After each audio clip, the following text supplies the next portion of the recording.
Pavilion, December 10th. I'm Jonathan Nerl. I direct the Interfaith Center for Sustainable Development, and I'm pleased to invite for this session on ethical development pathways for climate resilient food systems, which is being put on by the Buddhist Tzu Chi Foundation US. And we have a wonderful panel with moderators set up, so enjoy the session.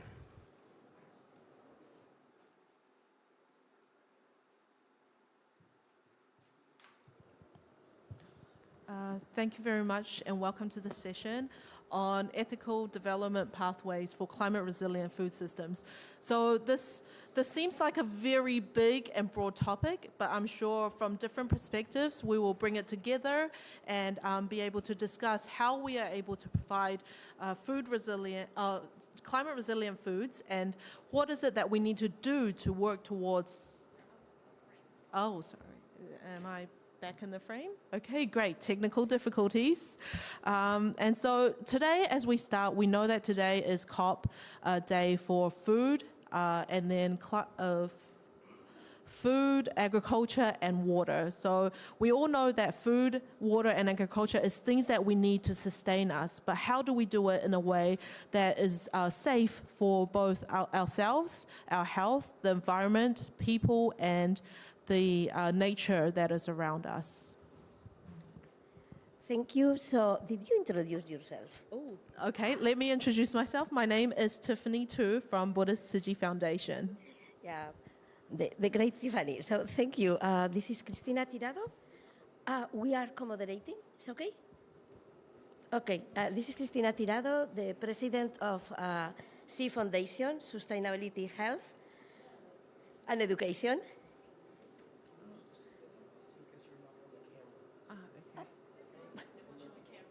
Okay. Well, you know, I am for the people, not for the camera, but fine. Yeah, thank you. So here, I would like to stay with Tiffany. It's okay. Can you make it happen? Then we stay together. We stay together. Yes. Okay. So here, sit down here. Okay. Thank you.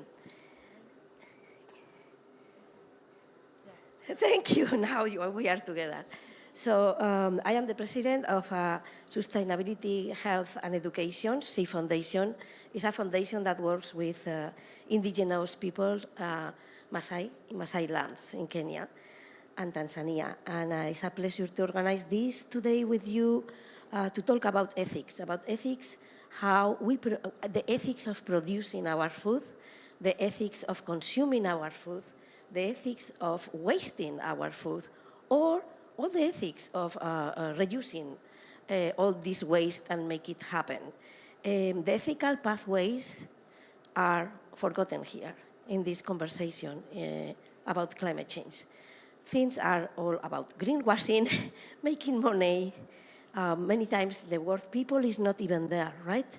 So I would like, welcome all of you that are interested in this topic, and just to remind you that today, globally, today is a good, healthy food day here, but around the world is Human Rights Day today. So the only way that we can measure, ethics will be different for you, from you, or for you, different. There is only one framework to measure ethics or ethical, and it's the human rights framework. And that framework, we have all the rapporteurs from the different rights to food, to health, to the environment, climate and human rights. And just using justice and legal instruments, we can talk about ethical frameworks. So you always think, when you talk about ethics, make it happen within this ethical human rights framework, because legal aspects and fighting through justice is the only way. So I leave it here, and yeah, thank you. Great, and we'd now like to introduce our panelists. So we have Deborah Boudreau for Buddhist Tzu Foundation CEO, co-chair of the UN Multi-Faith Advisory Council and the UN Interagency Task Force on Religion, and Board of Trustee for the Parliament of the World's Religion. So we'll welcome Deborah Boudreau. The second speaker that we'll have, maybe we could give a wave so people know who you are. So the second speaker that we have is Dallas. Reverend Dallas Konya is a community health activist. Her work is centered around helping people to be able to live out their creation purpose with a healthy body and in a healthy environment. She leads the intersectional conversations, workshops, and panels, and also contributes to policy recommendations on politics, health, faith, justice, climate change, environmental justice, and racism. Her aim is to unite partners across multi-sectors, living experiences for the creation of justice, equity, value-based systems of governance in result of healthy climate solutions and environmental justice for all. So she is serving as the international liaison for the United States Climate Action Network. And so she has a lot more stories to tell everyone. Lastly, we have Dr. Charles Ian McNeil. For 30 years, Charles has been a leader in the UN building innovative multi-sectoral partnerships to solve global environmental challenges. Currently, the senior advisor on forests and climate for the Interfaith Rainforest Initiative, an international alliance in the UNEP program. So I think he has a lot more that he'll like to share with everybody as well. So the first question that I'd like to ask everyone, and we can focus the discussion on, is how can focusing on values lead to good outcomes for climate, people, nature, and of course, our food systems?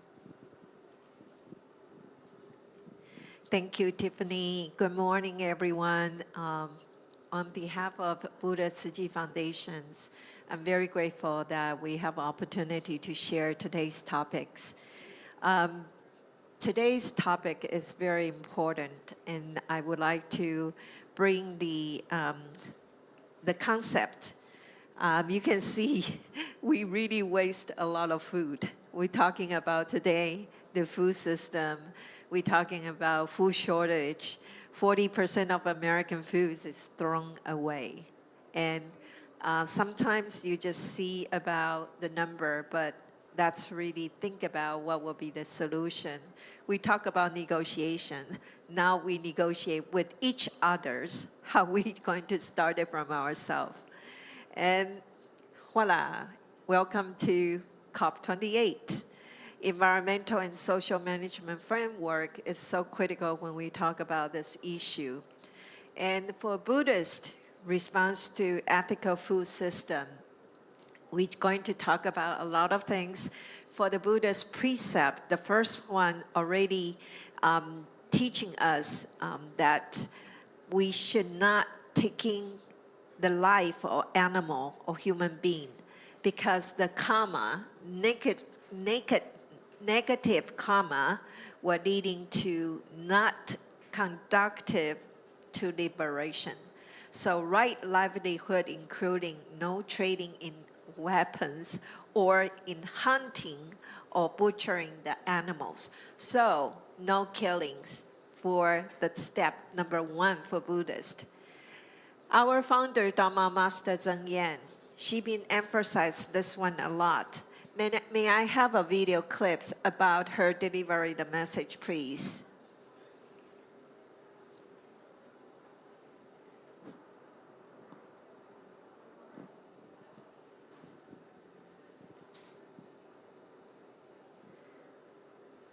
Sound check, please.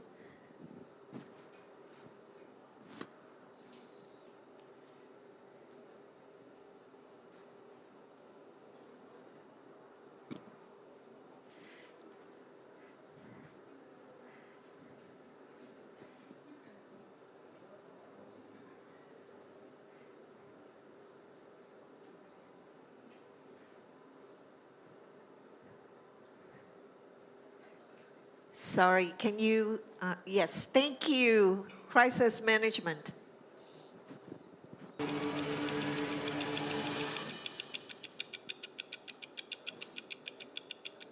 这种的不调和的天气，自然的法则，大地被破坏，因为人的意念越来越大，所以我一直说来不及了，来不及，来不及怎么办呢？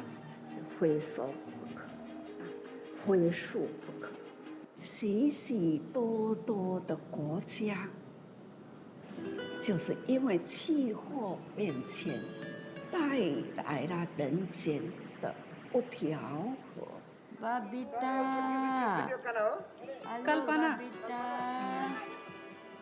这么大的艳丽啊，出自于一念心。你的心，他的心，我的心，共同了。是一个方向的一念心，这都是我们心灵的方向。所以我们要把握这一生，我们共同为人间来净化人心，这就是大道。This is the path that we are working toward the peace of the world, the harmony of the world. So the ethical pathway, Dharma Master Zheng Yan, we believe it's important, and the urgency really leading to suffering, the dukkha. So what we should do, I have to say thanks to Dr. Aya, a lot of Muslim Elder Council, a lot of hosts from Faith Pavilions, Valerie, Henrik. Tzu Chi started the ethical eating movement back to COP20 in Peru. That time, we already promote ethical eating. It's been a long process. You can see from ethical eating, we moved to plant-based diet. And then from there, we have so-called 80-20 to reduce the hunger movement. And now we have 21-day health diet movement to protect the earth and for good and for their health. So the kids from the little one, on the screen, you can see, and even the puppet, ethical eating day from the puppet, and all walks of life. So the Buddhist ethical food pathway, we have 3 pillars message to share. Number 1 is humanitarian action. You talk about human rights, how to have a chance to balance your food diet. And also for nature, planet, we talk about environmental conservation. And of course, for food security, we talk about vegetarianism. So the Buddhists in action now is more than 133 countries. Everybody in that direction to move it. And we also talk about, you want to talk about this serious pathway, like Dharma Master Zheng Yan just mentioned. We always talk about 10 years now. This time we see so many choices for vegetarian diet inside the COP family. Just like a little ant try to move the mountain, to climb to the mountain to the top. It's a lot of work. We all need to work together. So serving with compassion, relief with joy. Started from Tzu Chi Rice Bank. The rice is the food security. And everybody encourage everyone to pay it forward. And we can unite it together for one home, one planet.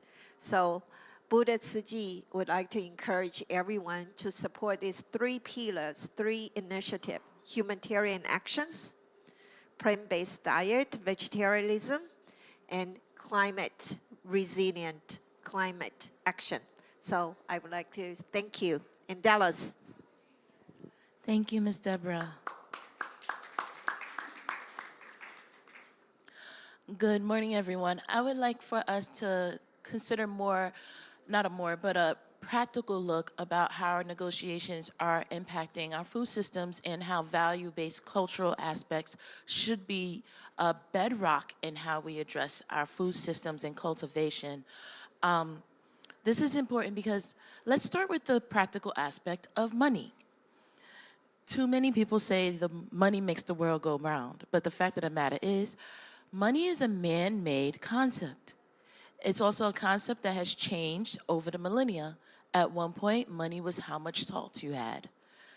In the Netherlands, money was the type of tulip you had. Now we see gold and silver-based economies, and more realistically, as we move into the world of international stock exchanges, we understand that money is actually a valuation of the reputation of your company rather than an actual asset value. Why of your holdings, right? So money is a concept that is not only fluid, but it is literally a concept based upon your reputation at this point. And we need to understand this importance because what we are doing is denying people resources based upon a concept and fluid valuation of money. Therefore, when we see people starving, and Ms. Deborah points out that 40% of food is going to the trash, but people cannot afford good food, good water, or even healthy food choices, it kind of boggles the mind that money is the basis of that. It boggles my mind when we think about the fact that people have to pay for water, good, clean, filtered water, or drink poison, disease water, as we bottle water and take from existing God-given infrastructure of water systems and even water system filtration, because remember, that was the first filtration, but we destroyed those in our pursuit of money, our natural filtration, and now we have to do mechanical filtration, and then we parse it out by money, and we have people dying for lack of water and because of poisoned water. We also see in that model how we are disrupting the water system, the natural processes of evaporation to coagulation, and that's not the right word, I know it's, but condensation from the air and back down to our earth. But because of all the bottled watering that's happening, we're literally shifting where water rises and condenses from. And that's why you see this massive change in our air systems and where water is deposited through rain and other forms of condensation and where it is not.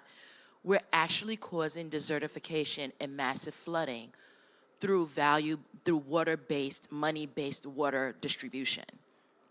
Another problem we see is that we have people in countries blocking off natural water pathways from each other because we're saying now that we value one person over another, and therefore we block water from people who need it to live. We're blocking tributaries, we're blocking rivers, we're even blocking whole lakes off, and we're making this impossible for people to actually practice agriculture and farming in the traditional and long-lasting methods that we need.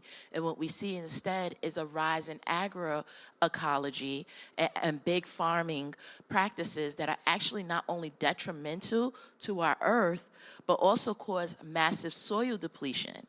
So we're seeing less food come out of big farming, and we're seeing a constriction of who has availability to that food.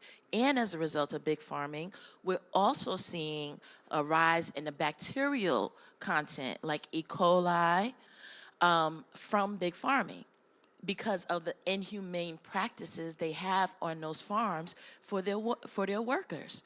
A lot of these big farms don't have bathroom facilities for their workers.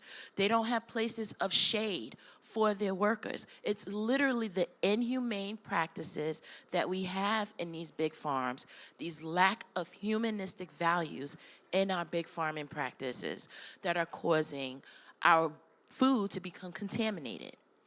It's our inhumane practices of hoarding water and hoarding food. It's not a lack of food, or at least it wasn't before soil depletion happened, but that's a different topic. But it's our refusal to give people food that's causing starvation, not a lack of food. And if we understand this and we understand the amount of lives we've lost and the amount of potential we've lost, due to starvation and dehydration. How many minds never reached a comfort level to give us the solutions we need right now because they were starved or dehydrated from being able to reach their opportunity and their full potential? How many people do we claim, I gave myself an extra 10 seconds. How many people do we say, you need charity, you need aid, when really it was their human right to have access to food and water that they needed instead of us blocking it off if we had the power to block it off? So humanity is the real key that we need to address.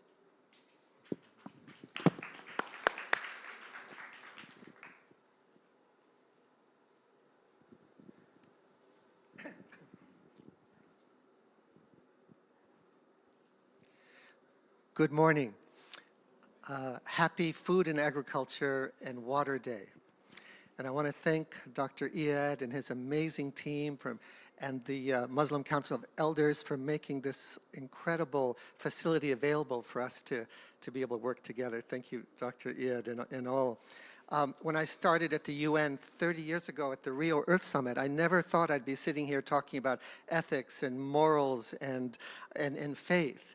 And yet, after 25 years of insufficient progress after the Rio Earth Summit, we in the UN realized that we're not going to turn the corner on these issues. We're not going to solve this issue without appealing to people at the level of their humanity, the level of their ethics, their faith, the morals. And so 6 years ago, Reverend Grappe here from the World Council of Churches, and along with Green Faith and the Yale Forum on Religion Ecology and the Parliament of the World's Religions and Religions for Peace, we reached out to the faith communities to ask for help. And we focused on the tropical forest deforestation issue. It's a key piece of the climate crisis. It's a key piece of the biodiversity crisis. And we created the Interfaith Rainforest Initiative. And in these years, some dramatic results have been happening as faith leaders have come together. This is one issue all faiths can agree on, the sanctity of life. And so through the Interfaith Rainforest Initiative in the Congo Basin, in the Amazon, in the Indonesian forest, we've been making great progress in stopping deforestation. And it's thanks to this focus on ethics. But then if you ask the question, what's causing the deforestation? It's a little different in every part of the world, but what they have in common is at least 3/4 of all tropical deforestation is caused by agriculture, clearing forests to grow crops or raise livestock. And we saw that beef is a leading driver of deforestation. In fact, 80% of all the deforestation in the Amazon is caused by our beef consumption. Isn't that amazing? And isn't that a simple solution for us to contribute? And shockingly, I just learned that in Brazil in particular, that figure is up to 95%. 95% of the destruction of the Amazon in Brazil is due to our addiction to beef and the soy that's used to feed that. So we have a food system that's broken. We have a food system, and this is a moral and ethical priority. We have a food system that's bad for people, it's bad for the planet. 1/3 of all the climate greenhouse gases from the food system. 80% of all the extinction of species, the food system. And we have an obesity and hunger crisis. It's a driver of ill health. Diabetes, obesity, heart disease, and types of cancer caused by our food system. And what we've heard from the previous speakers gets exactly at the issue. And the Intergovernmental Panel on Climate Change in the most recent report concluded we need to eat more plants and less meat.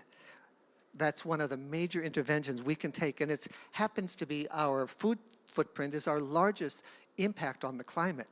And it's something we can do about. We can do something about 3 times a day. Right now, over 3/4 of all the land used for agriculture is for livestock, but it only produces 18% of the calories and only over 1/3 of the protein. So it's incredibly inefficient. Eating meat is extremely inefficient. And if you look at the distribution of our wild animals, this is actually shocking. only 4% of all the world's mammal biomass are wild animals. 96% of all the biomass is our own human biomass and livestock. Isn't that incredible? That cattle weigh 10 times more than all the wild animals on Earth, and that's because of our addiction to meat. And it's an ethical issue because 80 billion animals are slaughtered every year for meat. Every year, 80 billion living things are slaughtered. And I was really gratified to learn that the foods that we should consume for our health are those foods that exert the lowest environmental damage. In other words, the food that's good for us is good for the planet. That's in terms of greenhouse gases, water consumption, eutrophication, and land use. And those foods that should be consumed less frequently, that are bad for our health, have the highest environmental impact. So, for example, beef. To produce 100 grams of beef takes 75 times more land than the same amount of protein from tofu, 75 times. And the greenhouse gases, the water, and so on is the same. So the foods we should eat for our personal health are the foods we should eat for the planet's health. And that's an ethical issue. To conclude, I wanted to say that food will surely be the defining issue for the 21st century. And if we crack this nut, if we solve this problem, it's going to have enormous benefits to achieve the Paris climate goals, to achieve the biodiversity goals and the sustainable development goals. And number two, doing this will require all hands on deck. And this is where faith communities, religious leaders, making this a moral issue to mobilize humankind throughout the world to do four things. One, to shift toward healthy diets, as we've heard today. Two, to reduce the food loss, which we've also heard about. Three, to improve sustainable food production. And four, to secure fair, equitable livelihoods for food producers and food workers. If we do these things, we can feed the 10 billion people who we expect on the planet by 2050, and we can do it within the planetary boundaries in a way that improves the health and well-being of millions of people and allows us to pass on to our children a viable planet. So that's my answer to that question of how is it that focusing on ethics can lead to good outcomes for climate, for people, for nature, and the food system. Thank you.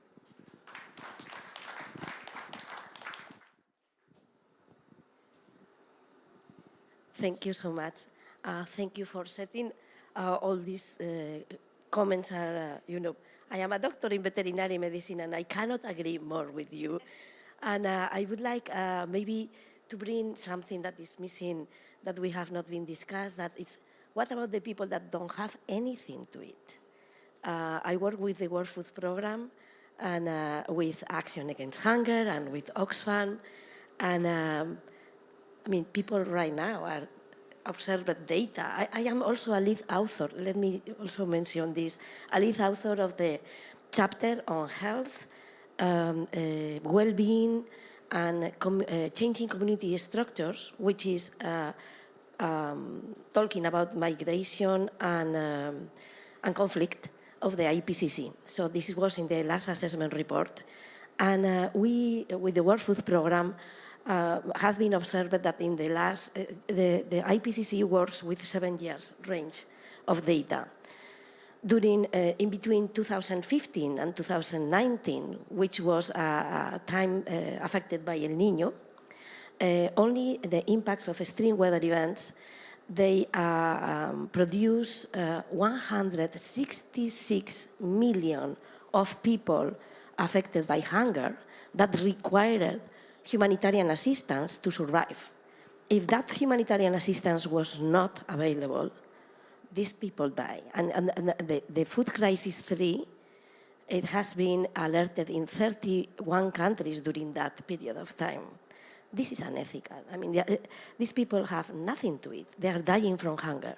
This is, at the same time, happens usually in areas of fragility with conflict and wars. And there are hunger maps, and they are in the World Food Programme, you can see it, where you can see the conflict after 2 weeks of conflict and no food things get worse. We are seeing something right now that is unprecedented. And I am here because I have faith on you, but I don't know if I have faith anymore in the humanity. So in the chapter of the IPCC, we talk about environmental peace. In humanitarian assistance, now they are working with humanitarian development and peace. Everybody is talking about climate security, that means peace. Being here, I feel safe.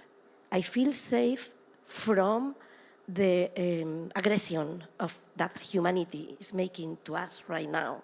Because in our hearts, all of us, we are suffering. We don't say it. We are suffering. And I would like that we work together with ethical pathways for food, for the planet, for people, from our hearts, from our souls, and work together because we cannot feed people in areas of infragility. Last year, just a story, I was in Egypt talking with the person that works, the coordinator of food, of the World Food Program in Palestine.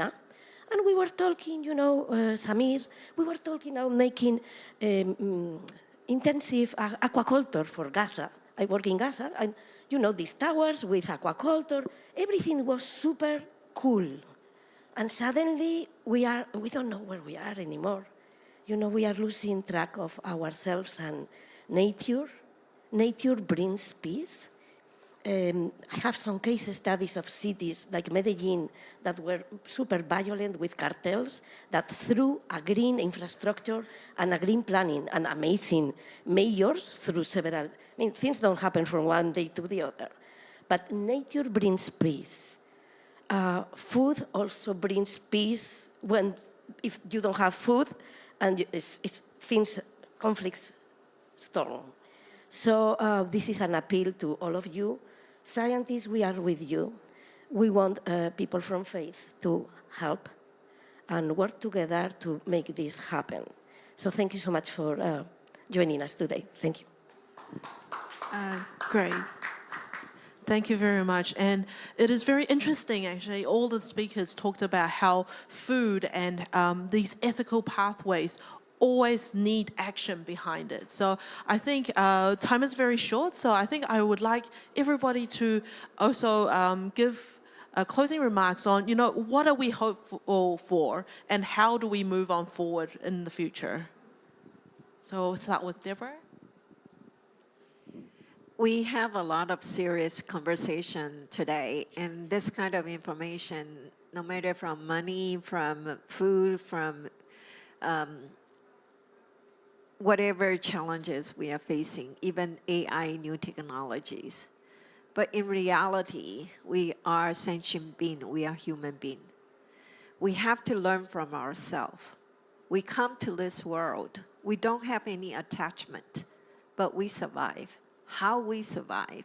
Because our instinct, our nature. So now what we really need to suggest everybody to think seriously and continuously, education ourselves. If I have nothing, how am I going to survive? What will be my survival skill? What will be my survival plan? From yourself to receiving, to explore the education resources. Then we don't need to wait for people to provide humanitarian support to us. We can establish the humanitarian resources to others.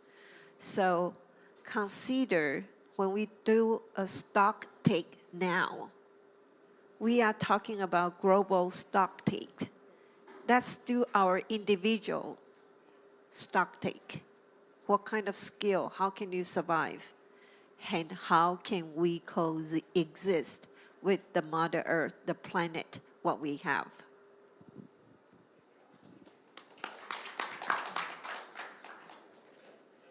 Thank you, Deborah.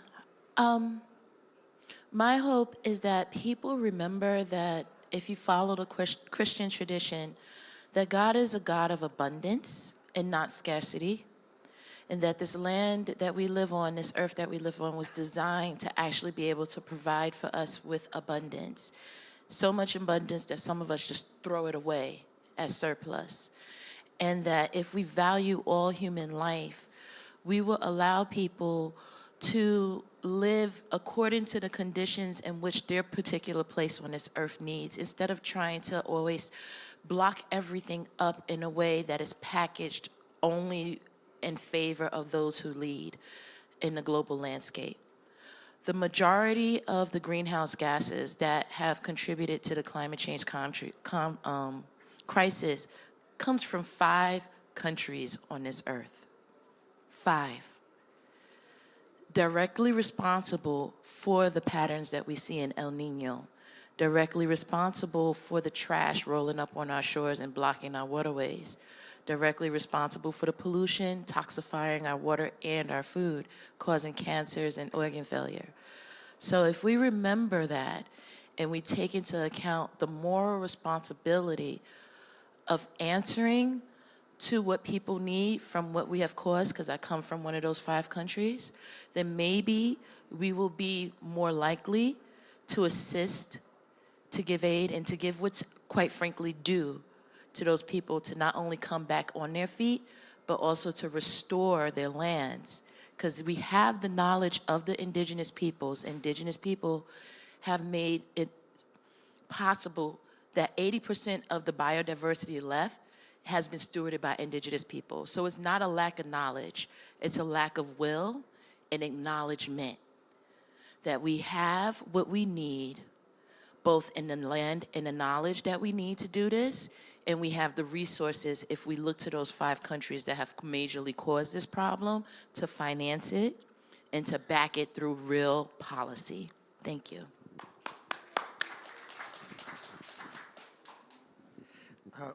Two things give me hope. One is this Faith Pavilion and the Faith for Earth program and the engagement of you and faiths around the world in these issues, the making of our environmental crisis a moral and ethical priority. That gives me hope. And the second thing is indigenous peoples, traditionally, as we've heard, have stewarded the land better than any other mechanism. That if you look at indigenous peoples' lands, where indigenous peoples have rights, the greenhouse gas emissions are a fraction of elsewhere. The biodiversity is protected. The water is protected. Human rights are protected.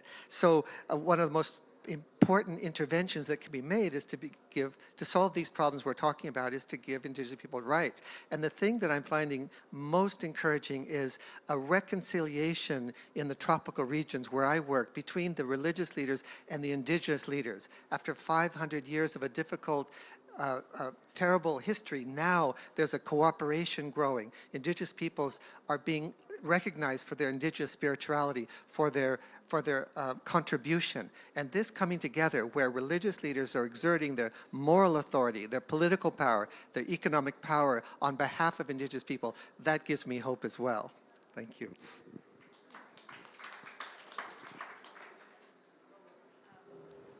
Yeah, so we'd just like Cecilia to give a very quick closing remark about the panel and what you've heard so far, and about the way that you're hopeful for the future.